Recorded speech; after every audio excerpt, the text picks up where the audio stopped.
Tony Abbott has drawn a reaction from Labor after dabbling into foreign affairs. Explaining the complexity of the Syrian conflict, Mr Abbott simplified it to baddies versus baddies. The government calls that embarrassing. But Tony Abbott says he is ready for office, and the polls suggest he's on track to get there. Political correspondent Greg Jennett reports. The opposition leader's getting gifts himself.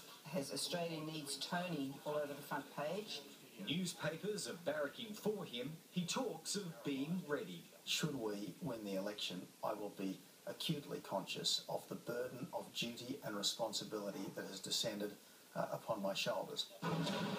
If he is chosen, one burden of duty would be Syria. Mr Abbott shrugs off Kevin Rudd's criticism that he doesn't have the temperament for handling sensitive foreign policy matters. Yeah, I thought that was a comment that was a little beneath our Prime Minister.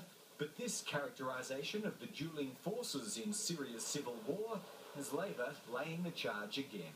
It's not goodies versus baddies, it's baddies versus baddies. Can you imagine him at the G20? Well, Barack, I don't think we should do this because, it's baddies versus baddies. But it's embarrassing. It's embarrassing. When Labor hears simplicity, a shadow cabinet minister hears sophistication. I think it's actually extremely sophisticated than to try and pretend, as Penny Wong does, that there's somehow cowboys and Indians and one side is good and one side is bad. Baddies v Baddies has been picked up by media worldwide, but 6 days out